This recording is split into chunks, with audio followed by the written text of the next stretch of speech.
விதி காணும் உடம்பை விடாவினையேல் கதி காண மலர்கழல் என்றருள்வாய். மதிவானுதல் வள்ளியை அல்லது பின் துதியா விரதாசுர பூபதியே.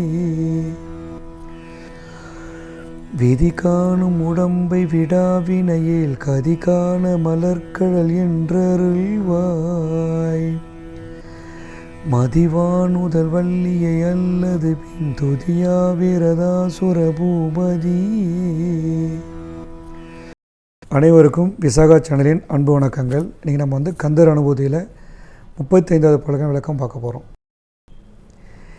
பிறை போன்ற ஒளி வீசும் நெற்றியை உடைய வள்ளியம்மையரை தவிர வேறு யாரையும் துதிக்காத விரதம் பூண்டவரே, விண்ணோர்களின் மன்னரே, பிரம்மன் படைத்ததும் வினையால் அணைவதுமான உடலை புறக்கணித்துவிட்டு அடியேன் நற்கதியை அடையும்படி செந்தாமரை மலர்களை ஒக்கும் தேவர் நீர் வீரக்கடல்கள் அணிய பெற்ற திருவடிகளை அடியேனுக்கு எப்பொழுது அருள்வீர் என்று கூறி இதற்கான விளக்கத்தை முடித்திருக்கிறார்.